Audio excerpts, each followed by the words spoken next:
Hi, I'm Teresa Porter with Riley Blake Designs, and I am with the sales team, and I'm here today to talk to you about our new Double Lush Velvets and some fun ideas that you can use to finish the edges. So we've had several questions on how do I use this product? So today I have a stack of fun ideas for you. This is a stack of fun bound edges using our traditional binding method. This particular one is actually got a little bit of rickrack in it, but it is using a double fold straight grain binding. So if you're familiar with the straight grain binding, you can put that around it as well. So don't limit yourself. So there's one sample. Here we have a double fold, just simple binding. Again, this is a bias binding, so we have that stretch going on this one. So again, gives you that finished clean edge, really fun to work with. Then we have taken a step further, and what I did here is I did a 3-inch double fold. So this is a lot of, it's a lot wider, so it actually bites into the fabric a little bit more for you. So what we're going to do is we're going to show you some fun different edges using trims next. So here we've got one that we've actually used, one of Lori Holt's fun little crocheted edge trims. So this is one of the cute little baby blankets that we've done using the panel, and it's got the cute crocheted edge right along the edge here with it. And this is actually the exact same thing as what you see here without the crocheted edge on it. So fun ways to put these together, and today we're going to show you how simple it is to actually apply these to a piece of the Double Lush Velvet. Here we've got a fun gingham, same way. We're going to teach you how to put this together. So let's get started. So what I have here is I've just got a little piece of the Double Lush just to show you the concept of how to do 4 corners. So what we're going to do is we're going to start off with, I've got this pre-made Lori Holt. This is a 1/2 inch binding. Now you could do any size binding. So again, don't limit yourself to what size. Because as you can see, I did a 3-inch and it was really beautiful with that 1.5 inch layover. So what we're going to do is you're going to open this up. Okay, and this is one of the questions that we had on our feedback is, how do I use that? And I'm going to show you how easy it can be. You open it all the way up, and you'll notice you have distinct crease lines. Those distinct crease lines are actually stitch lines. So what you're going to do is open this up. We're going to leave about a 6-inch tail and start kind of in the middle of our piece. Okay, for today I'm going to do some pinning. Normally I don't even pin, but if you feel like you need to, go right ahead. So I'm going to just take my little bird pin, place it here, and I'm going to sew to about this pin right here. So what I'm going to do is I'm going to stitch right in that valley. Okay, so right in the valley of where that heavy crease is on that bias tape. You're going to lengthen your stitch length out to about a 3, and we're going to make sure we're using the center needle position on this particular step here. So again, stitching right down the center. We're going to stop when we get about right here, and I'm going to show you the next step on what we need to watch for when we do this center. So I'm going to take this to the machine, and we're going to start sewing. So here I'm going to bring it over, lower my presser foot, get that where I need it to be. And you can see that there's a little bit of hangover right here on the Double Lush. We want to make sure that's as flush as possible. So I'm just going to shift this over. As I work with it, I'm going to make sure that I'm actually as close to the edge as I possibly can find. So what I'll do is take a few stitches, and I'm going to back stitch right at the beginning. Because we are using a longer stitch length, we want to control that just a little bit. So again, we're going to sew right down, and I am not adjusting any kind of settings on the machine. The machine can handle this really, really easily. So sewing to about 1 inch from the edge, I'm going to stop. Traditionally, you would keep this in your machine, and we would just do all of that in one swoop. But I'm showing you what we're doing today. So what you're going to do is you're going to lay this flat, and then what you're going to do, because we know this is a 1/2 inch binding, we're going to take our 1/2 inch mark, and I'm going to mark it from the corner. I can see that the edge of the blanket right here. I'm going to take and do a 1/2 inch from the corner, top and bottom. So square, and we're going to draw a line. This is going to be my stop point. I'll sew to that point, stop, and then I'm going to sew off at an angle like this. Okay? If you feel like you would like to draw that angle, go right ahead. Sometimes I find that just taking it on its own is a great idea. So what we're going to do is get it to that point, and I'll show you how to fold that corner in for you. All right. Get back to that same step, and again, we're just watching where that tip is. I'm going to stop with my needle down. I'm going to raise my presser foot and turn my fabric to where that line that I drew at the angle, I'm going to stitch right on that. So we're going to stitch right to the corner, all the way off. Don't worry if it kind of veers off just a little bit, it's okay. This is creating our mitered corner. So what we're going to do is here, we've got that stitch right off the edge. Now what we need to do is we're going to take our strips, which I'm still connected. You can keep this in a long length if you'd like, cut it shorter. From here, what we're going to do is bring it parallel with this edge, okay? A lot of times when we do bindings, we end up pulling too far over to the side here, which then stretches it. So we want to keep this as parallel as possible to the side here. Okay, so we're going to bring that up, then you're going to bring this back down. This is no different than any other binding tricks you've ever done. Okay, so we're going to fold this down and make sure this is parallel with the top edge. Okay, so I'm going to put a pin just for the purpose of today, but if you feel like you can just fold that and continue to sew, go right ahead. So again, now we're going to stitch all the way down, and we're going to do the same thing on all four corners. I'll go ahead and stop here again, show you that step one more time. All right, we're going to go to the machine, and I like to give it just a little back stitch right at the corner because it does, again, have that longer stitch length. So again, we're going to sew down. And can you tell how easy that machine is just handling this? It does not need a walking foot because it's not thick, right? It's a pretty thin fabric that we're working with the Double Lush. So it really does not require putting on the walking foot. So again, when I'm about an inch away, I'm going to stop, cut my threads, pull this out, and I'm going to do that same marking that I did over here. I'm going to do it on this side. So we'll take it from here, take my little Lori Holt ruler. I love it because it's exactly a ½ inch for me.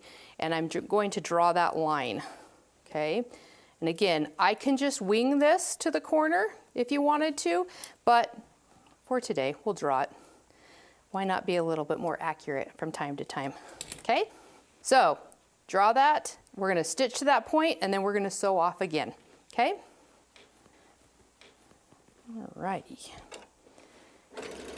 Get it in there, stop with my needle down, lift up your foot, turn your fabric, and we're gonna sew on that angled line.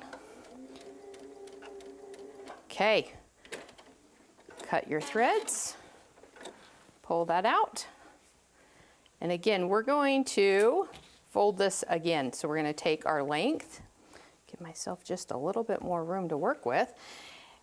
I'm gonna take this, we're gonna pull it up parallel with this side, bring it back down to where we're square. And if you notice, I'm kind of tucking this side underneath. I just want to make sure that this is not, again, we're not funky like this. Okay, we don't want it pulled out like this. We need it straight up, straight down, okay? And I usually just tuck that under there just to keep him in line. And again, we're gonna start sewing, and we're gonna do the same thing on these other two corners. And then we're gonna stop about right here, but I'll be back and we'll meet you there, okay? All right.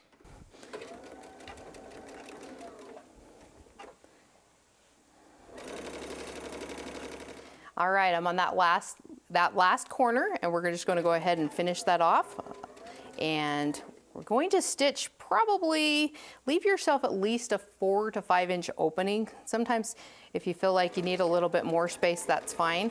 So what I'm gonna do is just stitch right at the very end there where I'm gonna stop, because we're gonna come back and we're gonna join these two pieces together. So for purposes of, I ended up cutting my length because I didn't want to have to trip over it. So what we're going to do is, you've got your opening here, and I left actually probably about a 6-inch opening, which is perfect. So what we're going to do is you're going to take your piece, and I'm going to meet in the middle. So I'm going to go right about here, is I'm going to take my fabrics, I'm going to lay this top piece flat. Just put a pin there just to secure him. Then we're going to take this piece here, and here's a trick. Take the very end where we can tell we're totally excess here, and I'm just going to cut off just a little bit, okay? And what you're going to do is you're going to lay this flat over the top. So we're just going to lay it right on top of it. But that pin, we can represent where we need to, that's where we wanted to start. Forgot one thing, we need to trim him. So let's give us a clean edge here, okay? So that's where we're stopping. We've got this long tail over here, and we've got our little key that we just cut off the end. So what you do is you open up your key, because this is the full width of the binding, okay? So if we keep one side folded, it's gonna be short. So remember, open this all the way up, and we're going to lay this right on top. So from where that pin is, that's where I know the end is. So I'm looking at this point right here. This edge and this edge, I'm gonna line up. And that in itself is going to determine how long of an excess I need to leave. So you could draw a little line here, gives myself a cut point to where I know I need to cut that fabric right there as the length of matching these two pieces up. So keep your little ends, they come in handy, okay? I will say that I do need to give myself a little cleaner edge here. Okay, so now what we're going to do is we're going to open this up, and we're going to, if you can see, now we've overlapped it exactly the same width as this. Okay, so they're overlapping that same size. So what you're going to do is you're going to open this up. We're going to put this right side up. So as you open this, it'll be right side down, right, with no twist in it at all. This end, what we're going to do is open this up, and we're going to flip it over, okay? So we don't twist it, we just want to flip it over to where now we have the right side up on this portion. So right side down, right side up. We're going to just place these right sides together now, opposite of each other. So if you can tell, I'm just going to use this pen as keep those down. So we've got an edge here, that's what we're going for. And I'm going to mark corner to corner, but in order to do that, we're going to put a pin in here just to secure it. So I do this all the time. I will usually place 2 pins going at an angle. So I place one here and one here. Our goal is not to crease or to press those lines out. So if you can keep those lines there, that will just make it look completely seamless when you go to sew this together. Now you're going to take your ruler. We're going to go to this point over here to the point on the bottom fabric. So just make sure we're lining that guy up. So here to here. And if you can see, I'm just going to draw this line. Okay. Right there, that is my actual stitch line. So I'm going to stitch right on that, go to the machine, and we're going to come back and we're going to finish this all up. You'll be amazed at how quick this goes together. All right, so now we're stitching directly on the line. Now, because we've set the machine at a stitch length of 3, we want to make sure that we back stitch this without having to change the settings on everything. Normally I would not worry about that, but because we have a longer stitch length on this cotton fabric, let's go ahead and back stitch. Give ourselves some stability there. Okay, so we're going to take that out. You're going to come to the machine or back to the center, take your pins out, and all you're going to do is trim 1/4 from the line, okay? From that drawn line, we're gonna trim out to this outside edge because this is extra. But before I do that, I always just take this and lay it flat to make sure that I don't have any puckers, I don't have any excess binding. It lays nice and flat, as you can see. I'm ready to trim. So bring it back again. We're just going to trim that off. And we're gonna do a little bit less than 1/4 inch. And then I found with my bindings, if I take and actually finger press this open, and I'm just gonna run my nail along there, I actually get less bulk in that seam. So when I go to put that on, you can see that it just rolls right back up, and you can't even tell that that was not already in the bias to begin with. So what we're gonna do now to finish this off, we're gonna start sewing and we're gonna connect it back here. Then we're gonna talk about how to stitch this all down by machine. So, because we don't wanna have to do anything by hand if we don't have to at this point. All right. Go ahead and stitch right in that valley again, all the way down. Okay. Okay, so here we have our funky little piece that's got all these fun angles and all the things going on. What we're going to do is you're going to flip it over, and you can see here, because we've stitched in that valley, we actually have a perfect seam allowance. So what we can do is just take the top edge of the bias and flip it over. Now, if you've got pins, you could do that. You could pin this, or if you've got binder clips, or if you want to just freestyle it, go right ahead. There's a lot of options, but the key is our corners, right? So because we've sewed off at an angle, we should be able to just tip this back. And if you'll notice how nice and square this is laying right over here.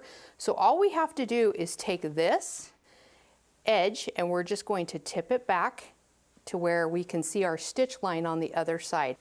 So this is something you'll just kind of play around with until you get nice and clean, crisp edges where you're happy with it. And I can tell just right there.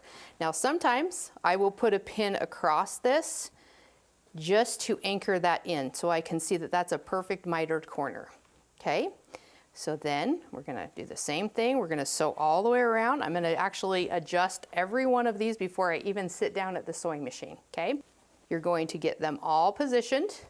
So give it a nice tug down if you can. You can see it's nice and mitered from the other side. Go ahead and fold that in. And again, I'd like to put a pin right there in that. Come up, kind of just weave it through, just so that I can stitch and I know that that's going to stay put. Okay? Do the same thing on the rest of these corners. What we're going to do now is we're going to take it to the machine and we're going to do a zigzag. You could do a straight stitch, but who wants the pressure? I like that I can take a zigzag stitch and I'm just going to bring that binding to the stitch line. So here we have our stitch line. Just make sure that your fabric comes up to it, and then we're going to do the zigzag across the top. Okay? When I get to my corners, I'm going to go a little bit past, back up, and then come back again. We just want to make sure we're taking a few tack stitches in the corner with a zigzag stitch. You can play around with whatever setting you like on the width of your zigzag, but that's how I finish off majority of these on this Double Lush, because it's got that stretch and we want to keep that stretch. Okay? So again, I'm going to take this right over to the machine and use the center placement on my foot so that I can tell where I'm stitching. And I'm picking it fairly close to a corner so you can get right into it. Again, changing to a zigzag. And I'm going to make sure that my stitch length is at least a 2.5, okay? We don't want to go any shorter than that because again, we don't want it to kind of bog up on sewing with the nap of that fabric. So, all right, so we're just going to come right to the corner here, take a few stitches, needle down. I'm going to pivot, come back around, take the pin out, and then we're going to lay this down. And if you notice, I didn't clip anything. I haven't pinned anything. I'm actually just working this binding with where it wants to go, because that's the nice thing with the Double Lush. It's so forgiving. You'll never be able to tell if you messed up on anything. That's what I love about it. So easy to work with. All right. We're just going to overlap it just a little bit because with a zigzag we don't want to create a heavy edge. So we're just taking a few extra stitches. So here's the edge that I sewed on, and you can see the zigzag going from there. But here you can see the zigzag is just right along the edge, and that's exactly what we want to ride with. So that's how easy it is to apply these fun binding trims. So play around with it, see what ideas you can come up with. And if you have any questions, just ask. We're here to help you.